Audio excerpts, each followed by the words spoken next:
Happy 2024! Happy New Year, everybody! I'm back. Yes, I'm back with a lot of ideas. And as you can see here, the first video is all gonna be about introvert. And I think this year is gonna be a lot deeper into introvert because being an introvert myself, I think that coming from that standpoint, I can understand a lot of you out there wanting to be on social media and honestly dreading about the idea of even showing off your face here in front of the camera. And today we're gonna go throughout the journey of what it is to be an introvert creative here on social media, going from the idea and getting to the final point, which is to have a business and really thriving off of it, right? You can do it. So let's get into it now.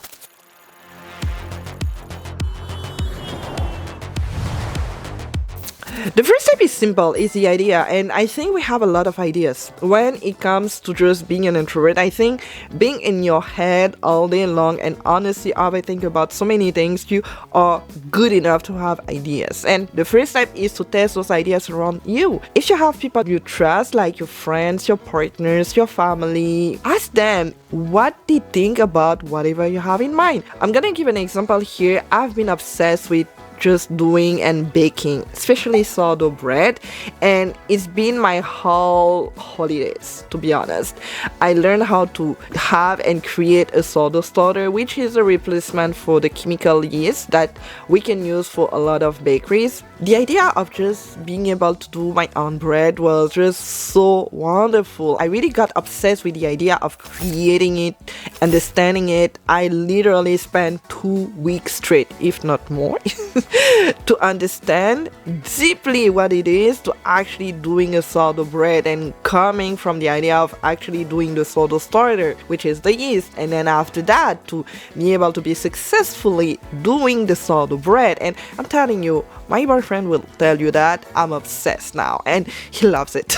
The taste is so rich. If you have that passion and you have a skill into it, you can actually be able to sell the idea, monetize it, making money out of it. I did video editing for a while, and years, and I know I'm good at it, but now my editor is so good. She is amazing at doing and editing all those videos that you've been able to see. I know there's a lot more creative people out there to do that than me, because I want to focus more into coaching, into talking to people, into helping people at that deep level, right? The level of the confidence, the self-confidence. Second part about the idea is when you start testing it around. When you start, let's say, making the sourdough bread, for example, you let people test it, right? You can send it to people, give it to your friends, giving it to your colleagues, or any person that you trust and that are around you, and actually asking them the honest feedback is something that you do for free, and it's something that you already enjoy doing. What I did at the beginning when I started doing the video editing for clients, because I had been video editing for a while and I had no idea of just making money. I didn't even think about making money out of it. When I start having that idea, this is where I start asking people around me that I already knew if I could edit their videos or just film the thing and just edit and see what they were thinking about it. And I remember my first client, which is still my client up until today, and it's been years now that we've been working together. I asked, the first project that I asked from her was for free. I was like, let me see your collection, because I love the clothing line that she's doing, and she's really great at doing amazing outfits, dresses and skirts, all in that African tissue, African fabric. It was amazing, beautiful, something that I already was enjoying for myself. And then I asked her, look, I can edit I can film videos for you and just portraying and promote your clothing line online on social media, and it could be really great for your brand because you don't make a lot of videos, and it could be actually very interesting and really having that personal brand where people could relate to more than just the clothing part of it, right? So all of that to say, I asked and really proposed that idea, and she said yes, because she had nothing to pay. I was taking care of everything, and the result was amazing. People actually loved it. She got more clients out of it, and she started working with me, and she got to refer me to two other people that she knew that became my clients afterwards. I enjoyed it to the fullest. I didn't have to do a lot of work afterwards because I did such a great job at the beginning, right? So the idea here is to start testing, and when you start testing for free like that, what you start gathering is testimonials. Testimonials is the key here. When people are gonna start wanting to work with you, they want to see other people that have worked with you before and see the proof of actually what you're doing, the result of what you're bringing to people. When you say that you're doing great job, what is it that you're doing actually? And from your clients and people that work with you before, it could be interesting to see what they think about your work. So you start gathering more testimonials naturally because it's for free, you're enjoying it. Being an introvert here, it's something where you already are more comfortable because you're asking people you already know. You just have to get creative into knowing people around you that actually are already doing something that you really enjoy. Now we're getting to the networking. Networking, knowing people, get to know people, talk to people, create your network. You hear so many advice about it, right? And to be honest, I started doing more networking and just going to more networking events before, but it was not my element. Obviously, as an introvert, just the idea of talking to people and going to the event, in your state of mind, you feel like you are the center of the attention.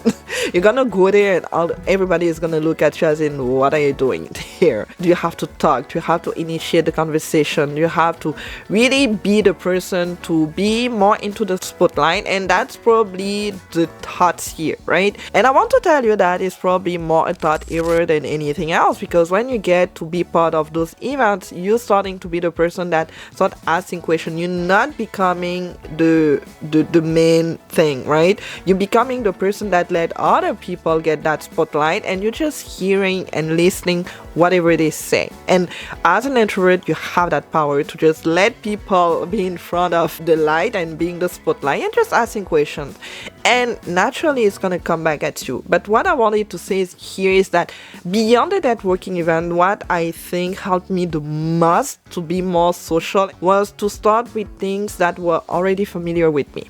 Let's say you got to the office, you work in the office, and you already have colleagues that you know. You starting to observe yourself creating conversations, initiating conversations, asking questions. It's not about you. When you sit down, let's say during a lunch break, you let people speak. You're asking questions, you're hearing, you're listening. You're starting to create that great skill about listening to people, especially if you want to be a coach or if you want to work in the personal development space, right? And that's something that I did a lot at the beginning when I was at the office. People that I was already getting along well with, they started opting up more, right? And they started having conversations that were more and more deeper without having me to force them into anything, right? And you don't know if they can become clients because it's not up to you, it's up to God. At the end of the day, you create opportunities and you let God do the rest. So open the doors. When you start initiating the conversation, people start being more comfortable around you, and they feel like they can open more and more to you. If they have to talk about their health, if they have to talk about their self-confidence, if they have to talk about anything else, they're gonna be more comfortable with you and open up more. And that's how you create those wonderful connections and you start networking your way into it, right? The same thing, the video that I did about my colleague introvert that talked about she was creating a lot of great content online on Instagram. That's how it's naturally became the thing where even being an introvert, we got to really get along so well. So start by doing things that are already familiar to you in the spaces that are already familiar with you. When it comes to the marketing part, I think the marketing is just a product and result of everything that you've been doing so far. Whether it's gathering testimonials because you start testing it around with your friends and being part of social activities, is all that result creates the marketing afterwards, right? Whatever you say, all the ideas, they come from that because you're starting to be more human to people in real life, you're getting to be more human with people online as well. And whatever you say, whatever you share, especially at the beginning when creating your business, obviously you don't have a lot of proof of people working with you, but those testimonials, they give you ideas, they give you stories, and they are inspiring to other people online, right? When I create videos now, I always think about at least one person that I know that has something similar that I can share, that I can bring, obviously, and that is relatable for everybody out there. Podcasts don't work for everybody. I have a lot of people that I listen to, that I follow, that are not part of every single platform that you have here. So choose the platform that actually work with you. And when you choose one, get all your strength and really get deeper into understanding the platform that you're working with before getting anywhere else. The last part is about planning, organizing ideas for Introvert when you start really growing that business, right? I think the point here when it comes to creating and coming up with ideas, the idea of having nothing to say comes from the fact that sometimes we get stuck into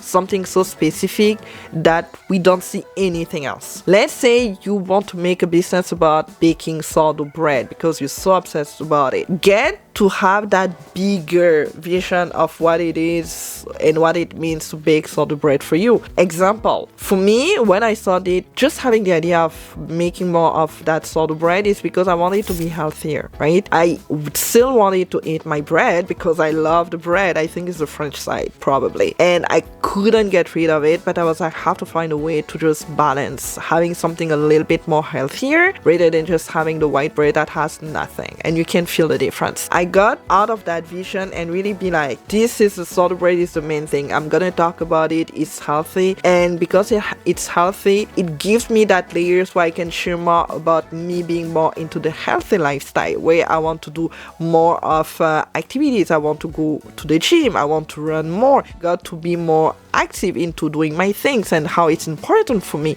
And that gets to really create another layer where by baking sourdough bread, it creates moments with your family, with your partners, with your friends, where you can do that together. So it's creating a tribe. What does it mean for you to have that tribe? What does it mean to you to have a family, being into the community, being part of a community?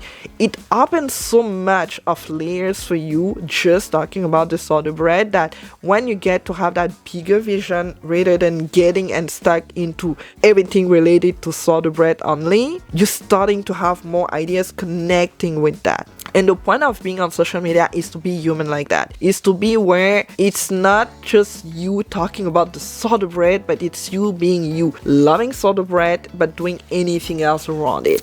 Well, I think that's it for today. I hope you learned anything about everything that I just said. And obviously, if you want to see more, if you want to be part of this amazing community, obviously, definitely subscribe.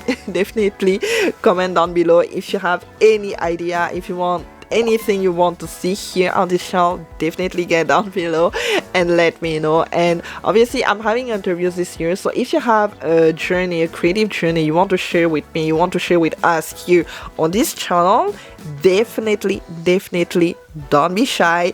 I don't bite. So let me know. And if you want to be part of just being an awesome people that I can work with, there's gonna be all the info below. If you want to see more details and have more details about my packaging when it comes to coaching, it's gonna be down below as well. And I think that's pretty much about it. I'm gonna see you for my next video. And I wanted to be really thankful because I got so many subscribers in the past couple of months, and we're getting there. But I'm so happy and I'm so glad that people find my content interesting enough to actually subscribe. So thank you, and thank you the Lord for that. Thank you. I'm really grateful for that. So I'm gonna do my best to create more interesting content for you guys, and I hope to see more of you here. So I'm gonna see you for my next video. Until then, like I say all the time, smile because it's free and contagious in a good way. Bye.